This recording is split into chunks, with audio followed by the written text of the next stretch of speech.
जब हेरा से होके आए मुस्तफा। वाह वाह वाह। जब हेरा से होके आए मुस्तफा। वाह वाह वाह। जब हेरा से होके आए मुस्तफा।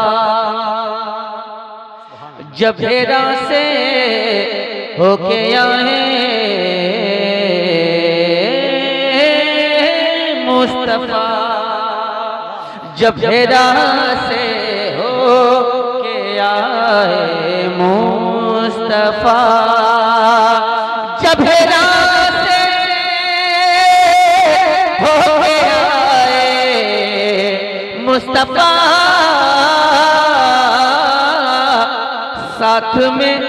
साथ में कुरान लाए मुस्तफा। अज़मत मुस्तफा का अंतरस में बैठने वालों, साथ में कुरान लाए मुस्तफा की नात पढ़ रहा हूँ। साथ में कुरान लाए मुस्तफा। साथ में कुरान लाए मुस्तफा। और ये शेर हाजिर करता हूँ, मुलाजा फरमाए कि आँख है रूवे मुनव्वर पर निसार। ये जिंदा वक्त के लिए अशार हैं और मैं इस वक्त पढ़ रहा हूँ जब आप हज़रात गुनूदी के आलम में हैं। मुमकिन है कि अशार को सुनने के बाद आप हज़रात जिंदगी के माहौल में तशरीफ ले आए।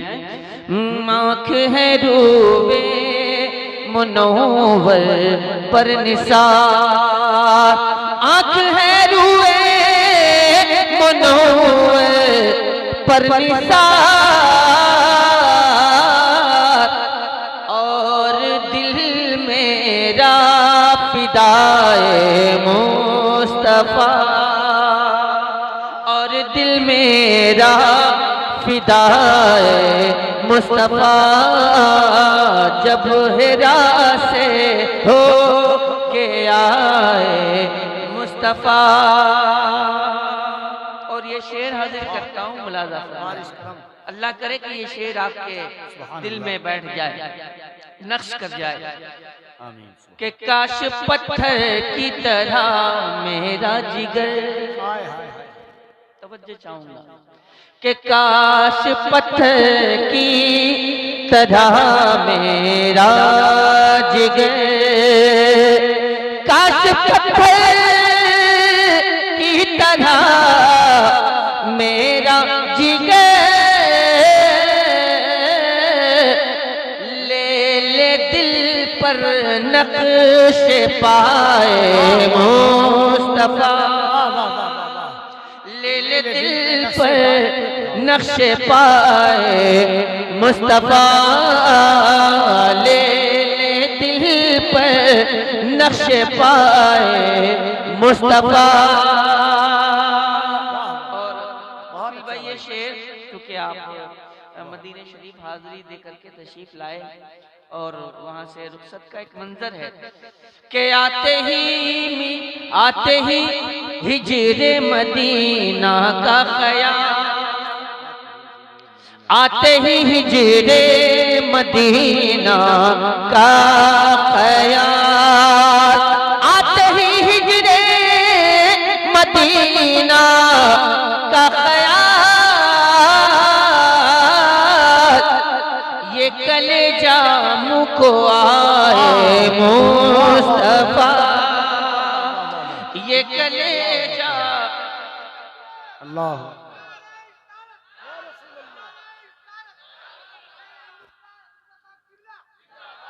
मैंने एक सूरत निकाली कफरी भाई, एक सूरत है मदीने शरीफ में हाजिरी की। बताऊं कैसे कि आप गर या रसूल अल्लाह आप गर चाहे मदीना मुफ्त में। चाहे मदीना मुफ्त में। आए हाय हाय। या रसूलल्लाह आप गर चाहे मदीना मुफ्त में। के आप गर चाहे मदीना मुफ्त में, आप कर चाहे मदीना मुफ्त में, देख लूं बैठे बिठाए मुस्तफा, देख लूं बैठे बिठाए मुस्तफा, देख लूं बैठे बिठाए मुस्तफा। और ये शेर हाजिर करता हूँ, मुलाजा फरमाए। यूं बैठे बिठाए मुस्तफा, देख यूं बैठे बिठाए मुस्तफा, कि आप भी तशरीफ ले आए काश, हाय हाय हाय हाय, आप भी तशरीफ ले आए काश, आप भी तशरीफ ले आए काश,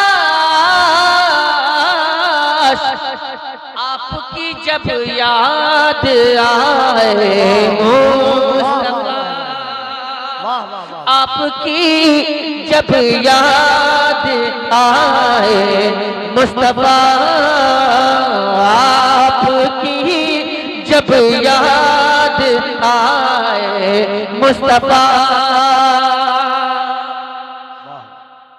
और इंतहा है जिस जगह जिब्रील की, इंतहा है जिस जगह जिब्रील की, इंतहा है जिस जगह जिब्रील की, है वहाँ से इब्तिदाए मुस्तफा, वाह वाह वाह वाह, है वहाँ से इब्तिदाए मुस्तफा, है वहाँ से इब्तिदाए मुस्तफा, इब्तिदाए मुस्तफा।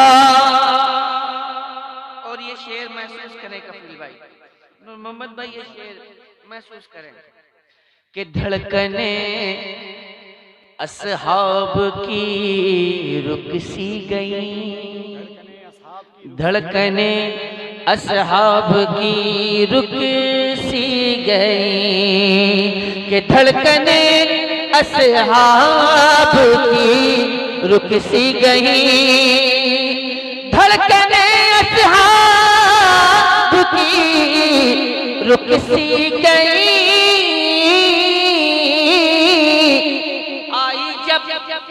आई जब आवाज़ पाए मुस्तफा, आई जब आवाज़ पाए मुस्तफा, आई जब आवाज़ पाए मुस्तफा।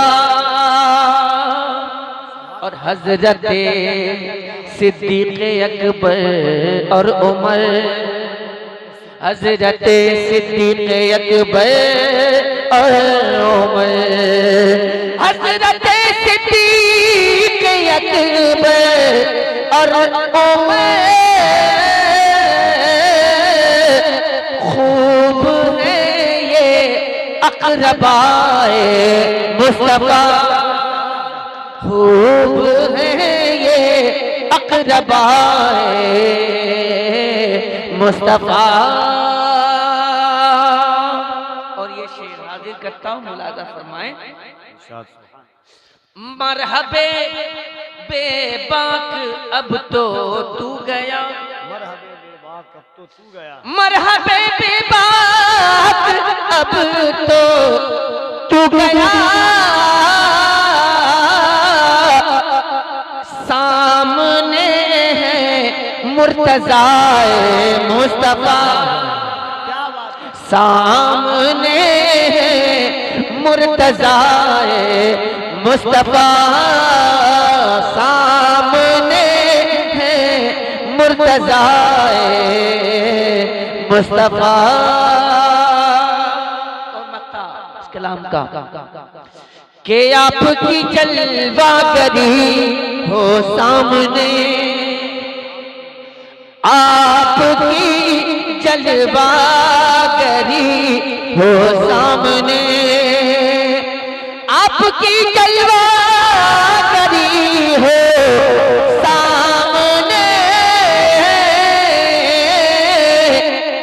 जब असद की जान जाए मुस्तफा, जब असद की जान जाए मुस्तफा, साथ में कुरान लाए मुस्तफा। जब हेरा से होके आए मुस्तफा, होके आए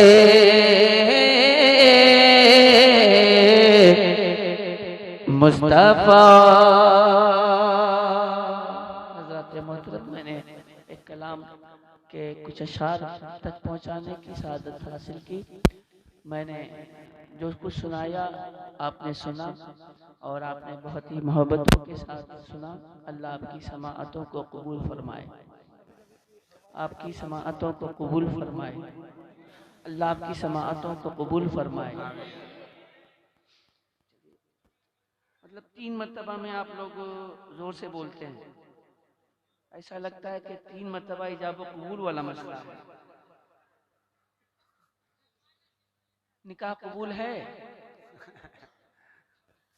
कहीं कोई बोल दिया तब तो किससे पढ़ा रहे हैं, अभी बताते ही नहीं है। कहीं दूर में कोई तब। बहरहाल हुक्म की तामील करता हूँ। अगर आप हज़रात ज़िंदगी के साथ समाअत फरमा लें तो आप हज़रात की मेहरबानी, वरना ये वक्त नींद का है और आप हज़रात को इस वक्त बिस्तर पे होना चाहिए, लेकिन सरकार की मोहब्बत में बज़्म रसूल में बैठे हैं और नबी की नात सुन रहे हैं। यहाँ से हुक्म की तामील करता हूँ, मुलाज़ा फरमा लें, पढ़ता हूँ, मुलाज़ा फरमा लें।